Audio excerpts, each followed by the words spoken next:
Contacto con el analista internacional José Antonio Torres Iriarte. Doctor Torres, muy buenas noches, gracias por este contacto, bienvenido a Hora 7.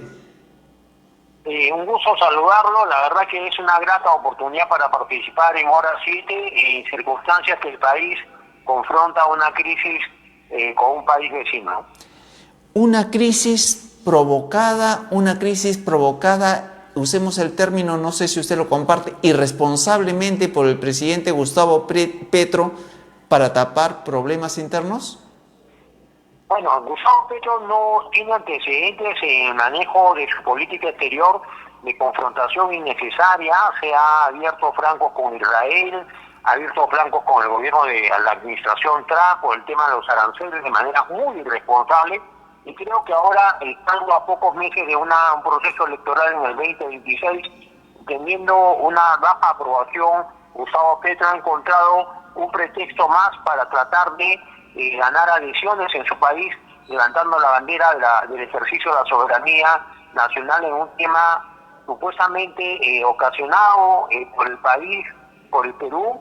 Pero si uno analiza los tratados y el derecho internacional, creo que solamente está actuando políticamente y de manera irresponsable el presidente Gustavo Petro en una situación particular que todos confrontamos, ¿no?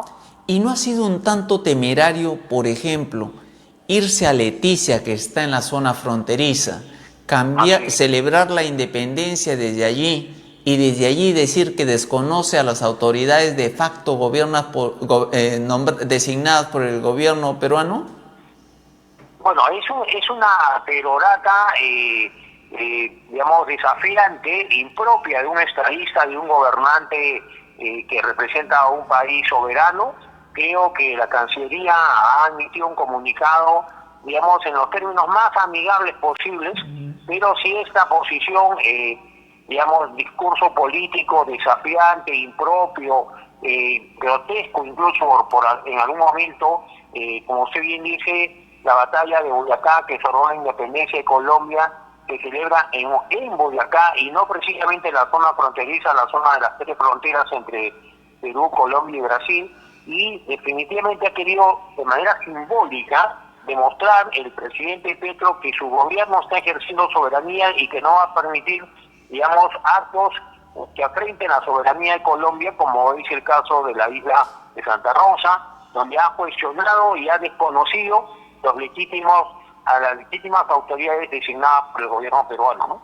Doctor Torres, no sé si coincidimos en esto, pero yo creo, y le doy mi premisa para que usted la analice, creo que la Cancillería ha hecho muy bien en aconsejar a la señora Boluarte que no hable. Creo que la señora Boluarte debió cancelar su gira al Asia y en la escala que hacía en Nueva York debió retornar al Perú como presidenta constitucional y comandante jefe de las Fuerzas Armadas. Y creo que ha hecho bien el premier Arana en trasladarse hoy a Santa Rosa con 6 ministros, previa llegada de un destacamento del ejército y con entonación masivo del himno nacional. ¿Coincidimos en ese sentido? Bueno, en realidad ha sido una situación, digamos, inesperada. Ya el vuelo había partido con destino a Japón, a Indonesia. Tanto la presidenta en ejercicio como el canciller están cumpliendo funciones de Estado. Pero es verdad, el primer ministro ha actuado, creo, con bastante sentido común, su presencia, la de él y otros ministros de Estado en territorio peruano, en horas de la mañana, demostrando que el Perú no le teme a la verborrea y al desafío político que está manifestando Gustavo Petro de manera irresponsable. Creo que el país también debe actuar con cordura, porque Gustavo Petro es un demagogo. He manifestado hace pocos días en una conferencia que Gustavo Petro está lejos de ser un estadista, que más bien actúa como un activista político. No hay que olvidar que militó en el movimiento 19 de abril, que fue un movimiento que tomó las armas y cometió atropellos contra los derechos humanos, incluso tomó por asalto en 1985 la sede del Palacio de Justicia de Bogotá y asesinó a mansalva a varios magistrados supremos y creó zozobra en el país de una manera irresponsable. Años después, sin haberse arrepentido, Gustavo Petro tomó el camino democrático, fue alcalde de Bogotá, ahora jefe presidente de la República, pero creo que está actuando con total irresponsabilidad porque hace pocos días, no hay que olvidar, el presidente o dos veces presidente de Colombia, Álvaro Uribe, ha sido sentenciado a 12 años de pena privativa de libertad en primera instancia, y también hay todavía por resolverse una causa fiscal o una causa de investigación fiscal que tiene que ver con el atentado criminal del que fue víctima el senador Uribe hace unos meses, ¿no? Atentado que perpetró un joven, un adolescente, que prácticamente ha puesto en vilo la vida del senador Uribe, y ante esos hechos gravísimos de violencia, el presidente Petro lo que hizo de manera irresponsable es decir, hay que proteger la vida del infractor. No se manifestó ni condenó el atentado criminal contra un senador de la República. Entonces, estas inconductas creo que lo han ido desacreditando, ha ido perdiendo legitimidad, respeto y aprecio de sus propios electores, que eran parte del pacto histórico que lo llevó a ganar las elecciones en el 2022, ¿no? Incluso hoy su vicepresidenta ha señalado, por ejemplo, que el cambio de sede a Leticia no obedece a una posición limítrofe, sino a un pretexto buscado por él, porque en Bocayá había manifestantes mineros, agrarios, que estaban reclamando reivindicaciones para esa zona. Entonces él encontró un buen término para trasladar a Leticia a la celebración de la independencia. Claro, sí es verdad. En realidad el presidente Petro tiene la forma de hacer política muy parecida a la de Nicolás Maduro.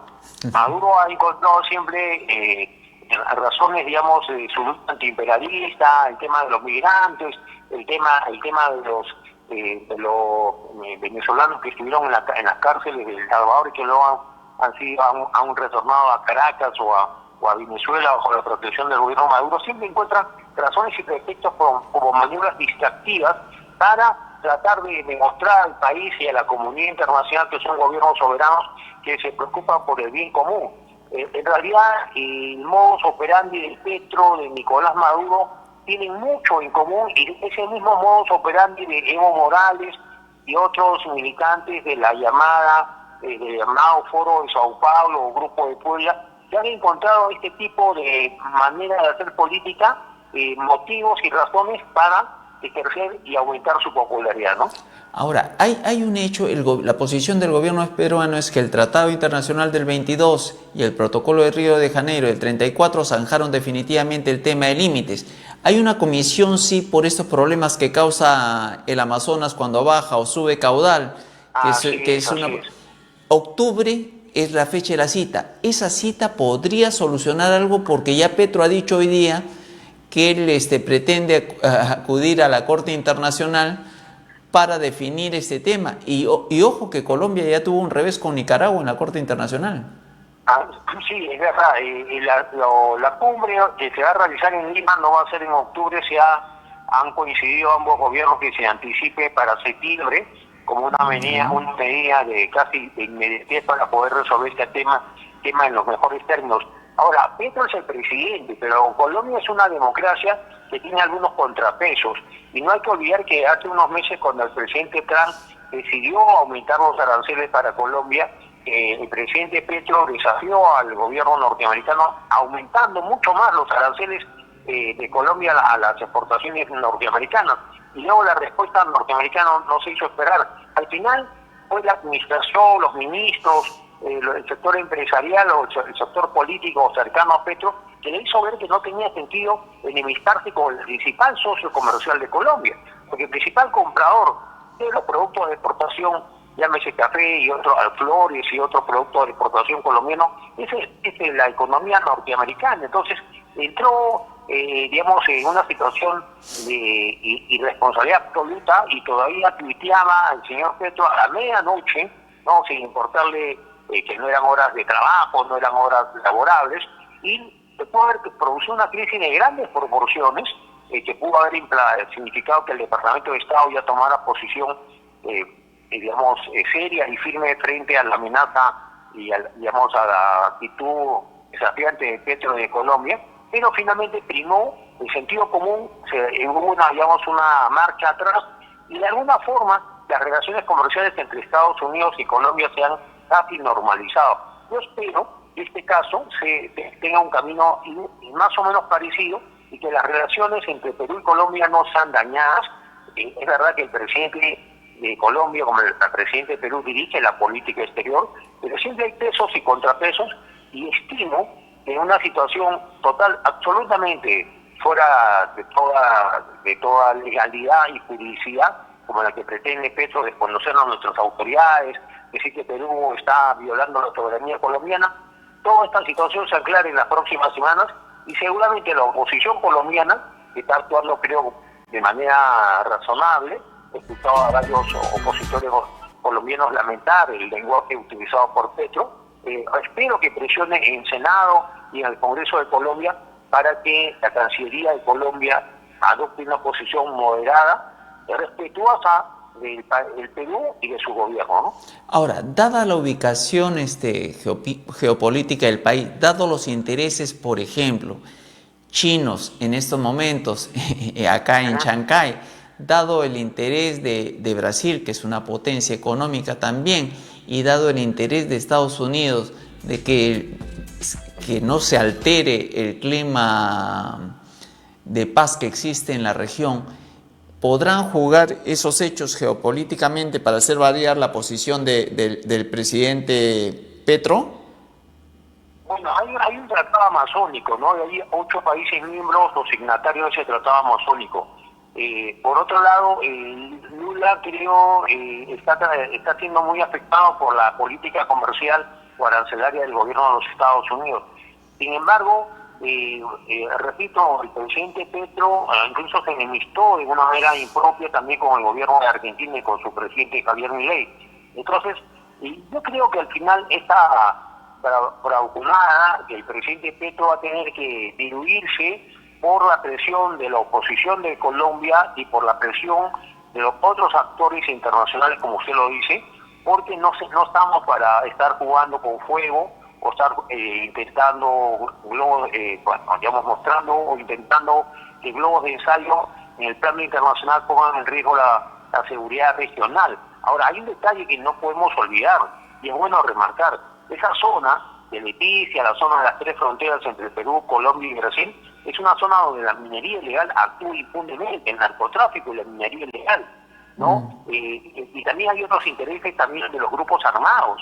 O sea, esa zona donde está supuestamente en disputa un tema territorial, es una zona en manos de narcotraficantes, en manos de mineros ilegales, en manos de bandas organizadas. Y no hay que olvidar que en Colombia las Fuerzas Armadas Revolucionarias de Colombia firmaron un acuerdo de paz con el gobierno del presidente Santos hace ya unos años, que incluso algunos miembros de la FARC han llevado al Congreso Nacional como parte de ese acuerdo de paz.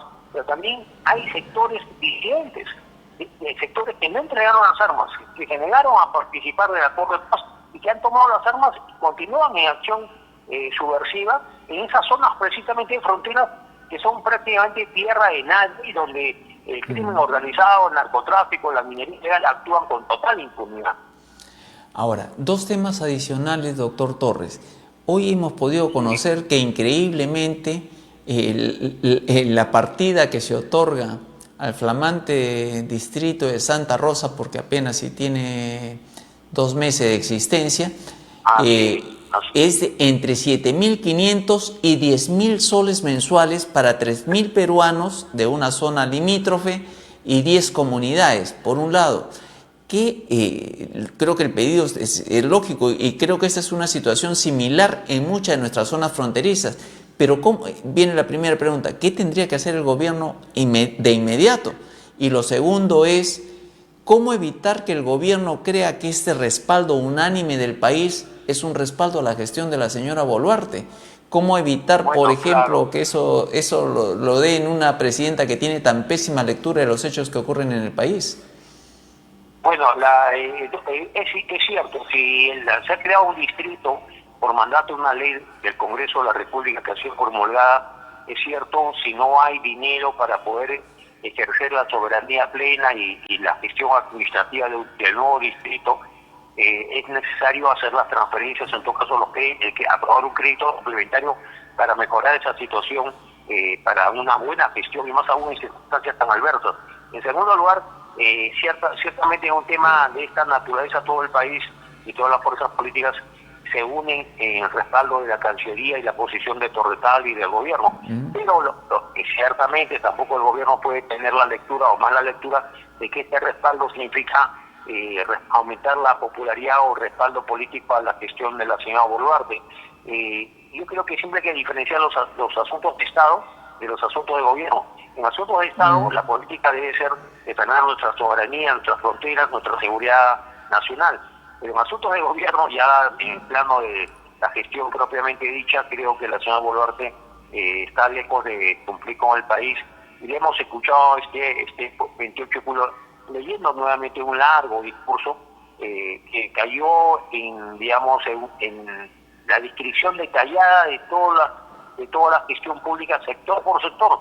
Pero como hemos analizado y otros analistas han manifestado, habían información distorsionada, incompleta, falsa y hasta algunas mentiras que se han dicho o exageraciones que se han dicho en el discurso como parte del informe al país, al Congreso. Entonces, creo que la unidad nacional en este tema debe ser inquebrantable.